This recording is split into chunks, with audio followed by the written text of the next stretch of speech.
So it's the morning after the night before. The streak is no more, and we're getting ready for Monday Night Raw. It should be an absolutely massive one, and the two big talking points are going to be Brock Lesnar and Daniel Bryan. How's the Authority going to react to Daniel Bryan, and how is the WWE Universe going to react to Brock Lesnar breaking the streak? One of the things that I am particularly looking forward to is what Paul Heyman has got to say about all this. But before we look into maybe the rumours of what might happen this evening, let's look down at the advertised show from the WWE. What WWE are advertising? They're advertising how will Daniel Bryan address the WWE Universe now that he's become champion. Will Paul Heyman and Brock Lesnar plan on speaking to the WWE Universe about breaking the streak?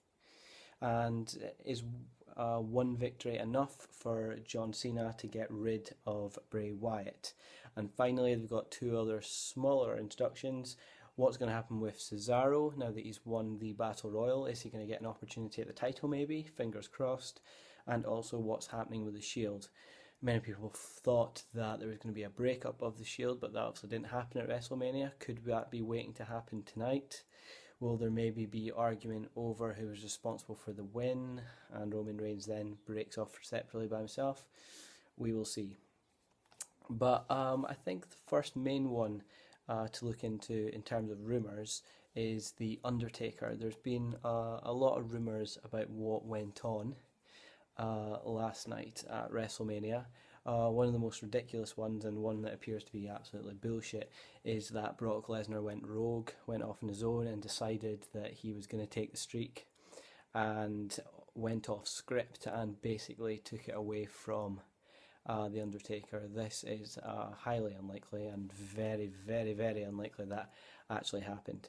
One of the greatest things about the streak being broken is that nobody expected it. Nobody expected it, and particularly that Brock Lesnar would do it because he's a part-timer. So this is a chance for WWE to break the norm, to be less predictable, and to shock everyone and really make WrestleMania 30 something for everybody to remember. Another one of the rumours, which is probably not really a rumour, is that The Undertaker was injured during that match. I actually saw a point in which Undertaker was doing a double tap, in which he's indicating that he was actually injured to the medics. So I definitely do agree at some point during that match that Undertaker was injured, and afterwards he had to go away to hospital, etc. A lot of that match just involved Brock Lesnar pounding down Undertaker, and then the occasional vintage Undertaker move, tombstone, the last ride, walking along the top rope, etc.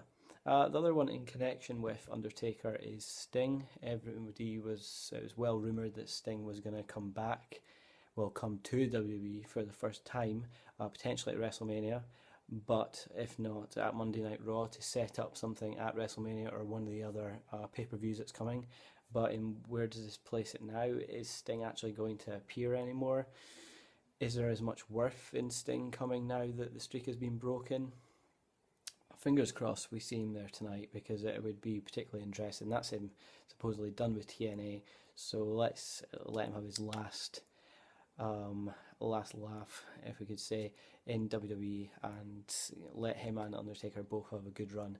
But it'll be very interesting to see how the WWE explain or how the whole issue around the streak is addressed tonight, because they've got the two big talking points, that and Daniel Bryan. Another rumour that's been flying about is the whole CM Punk thing. People were expecting CM Punk to turn up at WrestleMania, and WWE just allowed the CM Punk idea to build to make the crowd think that CM Punk was going to turn up, and really he's not going to. And one of the reasons it's been pointed to that he has left the WWE is the Undertaker situation. You got a credible character like CM Punk, who was at the absolute height of his popularity last year, and they didn't allow him to break the streak, so why are they letting Brock Lesnar? Maybe just an example of why CM Punk has left WWE and it doesn't look like he's coming back. Another couple of ones. Two further rumours floating about. One of them was with Cesaro, that it wasn't actually planned that he was going to win the Battle Royal, which is clear because he wasn't originally in the Battle Royal itself. In the pre-show, they built up the whole Jack Swagger, Cesaro breaking up to allow Cesaro then to enter into the Battle Royal and eventually win. It looks like they got something big planned for him. Hopefully we're going to see Cesaro and Brock Lesnar both put into the main event card on this Monday Night Raw. And finally, sort of WWE related, is Jeff Jarrett has just started a new wrestling production today. So let's see how that's going to go. He's wanting to build that up to be a competitor to WWE. So he looked like he was pretty much disregarding TNA when it came to be a competitor, but TNA is firmly established there as the number 2, so for something else to come up and supersede that will be interesting to see. Thanks very much for watching. Please subscribe, and there'll be a similar video on after Raw, just to go over the events that happened, and then we should also have a build up to next week's SmackDown and also the Raw after. Thanks very much, and speak to you again soon.